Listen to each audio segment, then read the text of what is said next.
बिस्मिल्लाहिर्रहमानिर्रहीम, अस्सलामु अलैकुम वरहमतुल्लाहि वबरकातुहू। क्या तुर्की दुनिया के अंदर खिलाफत उस्मानिया को बहाल करने जा रहा है?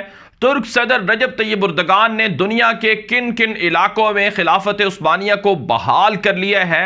तुर्क सदर रजब तैयब एर्दोगान क्या दुनिया के तीसरे बड़े ताकतवर सदर हैं अमरीकी और रूसी सदर के बाद? क्या आने वाले 5 सालों में तुर्की के जरिए से आलम इस्लाम आलम कुफर पर गलबा हासिल करने जा रहा है? तुर्की ने अपने ही मुल्क में पहली मर्तबा बनाई जाने वाली इलेक्ट्रिक कार टॉक को मुतारिफ करवा दिया है। क्या तुर्की के अंदर बनाई जाने वाली ये जो कार है, ये दुनिया की बड़ी बड़ी मशहूर ब्रांड्स की जो कार हैं उनको टक्कर देने जा रही है? आज की आप इस वीडियो में इन तमाम सवालात के जवाब जानेंगे। इससे पहले अगर आपने हमारे चैनल दुनिया मेरे आगे को यूट्यूब पर सब्सक्राइब नहीं किया तो उसे सब्सक्राइब कर लें और बेल आइकन को लाजमी प्रेस कर लें ताकि आपको हमारी हर वीडियो की अपडेट आपको मिलती रहे।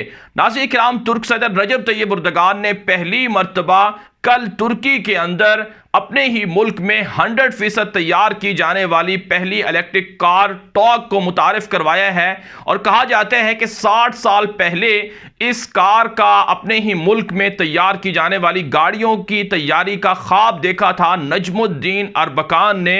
नजमुद्दीन अरबकान तुर्की के वो शख्स हैं जो रजब तैयब एर्दोगान के भी उस्ताद हैं। अब्दुल्ला गुल जो वहां तुर्की के साबिक सदर रहे उनके भी उस्ताद हैं। दाऊद ओगलो जो साबिक वजीर आजम है उनके भी उस्ताद हैं। ये तीनों शागिर्द मौजूदा तुर्की को बनाने, इस्लामाइजेशन की तरफ तुर्की को ले जाने में अपना अहम तरीन किरदार अदा करते रहे हैं। अगर यूं कहा जाए कि खिलाफत उस्मानिया के बाद अगर किसी ने सही मानों में तुर्की को इस्लामाइजेशन की तरफ बढ़ाया है तो उसमें नजमुद्दीन अरबकान का बुनियादी किरदार है। नजमुद्दीन अरबकान 60 की दहाई में जर्मनी के अंदर पीएचडी कर रहे थे। वहां पर वो इंजीनियर बने और वहां पर जो मशहूर जो जर्मनी की कार्स हैं उनकी फैक्ट्रियों में वो बतौर इंजीनियर काम करते रहे। बाद में अपने मुल्क वापस आए और फिर अपने मुल्क के अंदर सियासत में हिस्सा लिया। उनका ख्वाब था कि अपने ही मुल्क में गाड़ियां तैयार की जाएं ताकि जर्मनी, अमेरिका और दुनिया के दीगर बड़े बड़े ममालिक जो हैं उनकी बालादस्ती से तुर्की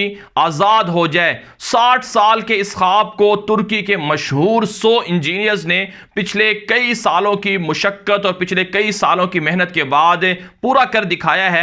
2022 के अंदर बुनियादी तौर पर तुर्की के अंदर बनाई जाने वाली इलेक्ट्रिक कार को दुनिया भर के अंदर मुतारिफ करवाया जाएगा।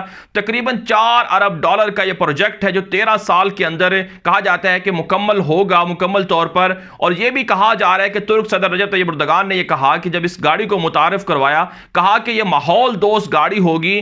तुर्की के अंदर बनाई जाने वाली इस इलेक्ट्रिक कार को तुर्की की तरक्की और तुर्की के आगे दुनिया पर सबकत ले जाने की मिसाल करार दिया जा रहा है। और कहा जा रहा है कि जिस तरह से तुर्की ने अपने ही मुल्क में खतरनाक एटमी मिसाइल, खतरनाक जंगी हथियार, खतरनाक जंगी जहाज, खतरनाक जंगी आबदोजें तैयार कर ली हैं, इसी तरह से तुर्की अब दुनिया की दीगर टेक्नोलॉजीज में भी अपना किरदार और लोहा मनवाने जा रहा है।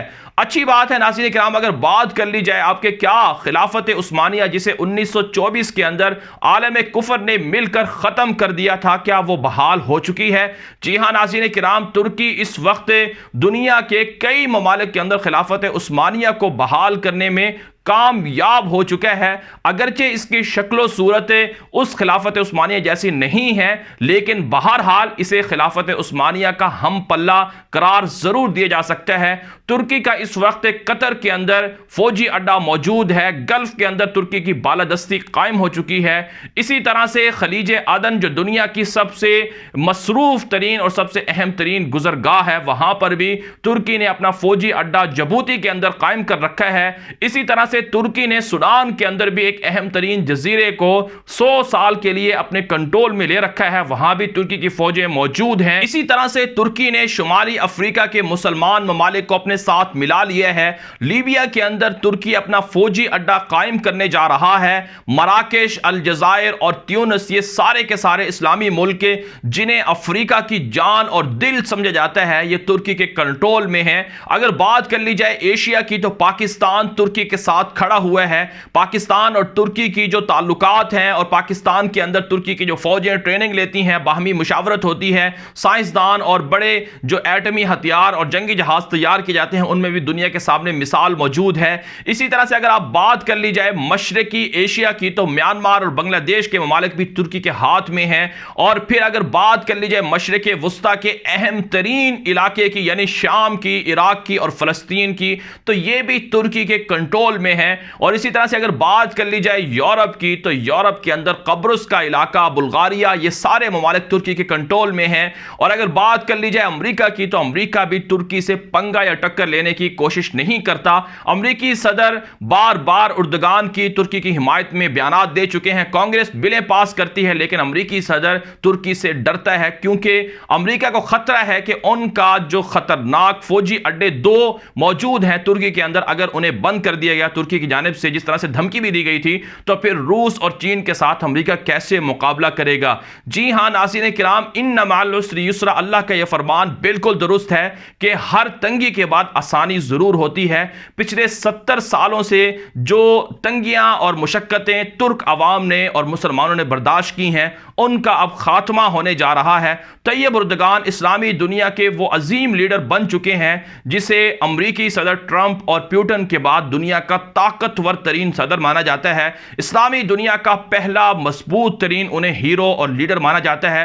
पाकिस्तान के आर्मी चीफ जनरल कमर बाजवा भी जब एर्दोगान को मिलते हैं तो उन्हें सल्यूट करते हैं और कहते हैं कि यकीनन आप हमारे हीरो हैं, आप हमारे लीडर हैं। पाकिस्तान की फौज, पाकिस्तान की 22 करोड़ आवाम और दुनिया भर के अंदर बसने वाली 1 अरब से जायद मुसलमान, वो सारे के सारे तुर्की से और तुर्क कौम से और तुर्की की खिलाफत उस्मानिया से मोहब्बत करते हैं। ये खिलाफत उस्मानिया की बहाली की एक अमली मिसाल है।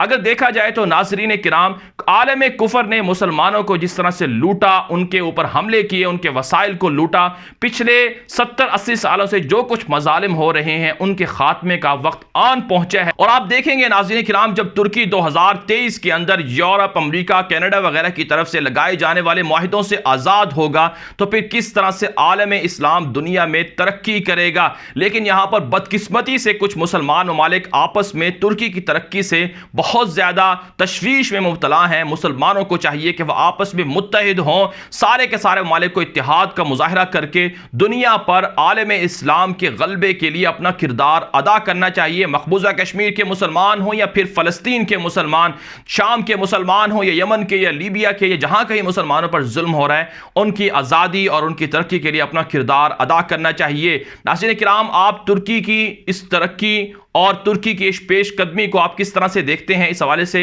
ज़रूर अपना फीडबैक हमें व्हाट्सएप के ज़रिए से या फिर हमारे सोशल मीडिया लिंक से, यूट्यूब पर कमेंट वगैरह के ज़रिए से ज़रूर हम तक पहुँचाएँ। आज के लिए इतना ही, इजाज़त दीजिए। अल्लाह हाफिज़।